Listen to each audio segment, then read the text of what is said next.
বোলপুর থেকে বা ধানবাদ থেকে যেসব মানুষরা রোজ কলকাতায় আসেন তাদের একটা দীর্ঘদিনের দাবি ছিল পূর্ব রেলের কাছে যে রিজার্ভ কোচ একটু যদি বাড়ানো যায়, সেকেন্ড সিটিং রিজার্ভ কোচের কথা বলছি, সেই কথা মাথায় রেখে এই সপ্তাহ থেকেই অর্থাৎ 28 তারিখ থেকেই মোটামুটি অনেক ট্রেনে আমরা রিজার্ভ কোচগুলোকে বাড়িয়ে দিচ্ছি, second sitting reserve coach. Santiniketan এক্সপ্রেসে আমরা রিজার্ভ কোচ সেকেন্ড সিটিং বাড়াচ্ছি 28 তারিখ থেকে হাওড়া এন্ড থেকে।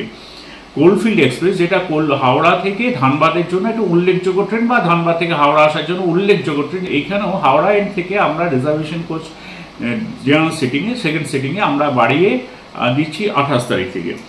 অগ্নিবীণা এক্সপ্রেস, যেটা আসানসোল যাওয়ার জন্য একটি উল্লেখযোগ্য ট্রেন, তো এই ট্রেনেও আমরা সেকেন্ড সিটিং রিজার্ভেশন করছি 27 তারিখ অনওয়ার্ডস।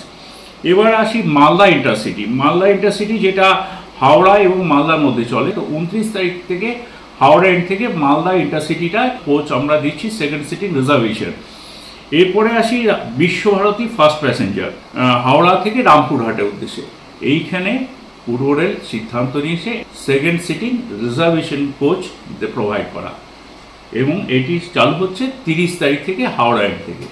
মৌরাক্ষী, এখানে আমরা রিজার্ভেশন কোচ আমরা দিচ্ছি 30 তারিখ থেকে হাওড়া এন্ড থেকেই।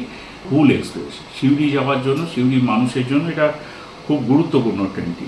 তো এখানে আমরা এবারে যেটা উল্লেখযোগ্য একটা কাজ করছি, থার্ড এসি দিচ্ছি, এটা মাথায় রাখবেন। এবং 30 তারিখ থেকে হাওড়া এন্ড থেকে আমরা এটা চালু করছি।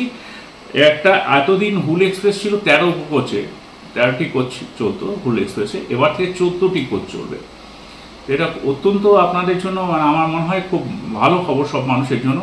তো এটা নিঃসন্দেহে তাদের জন্য একটা উপকারী হবে, এটা আমরা আশায় রাখি।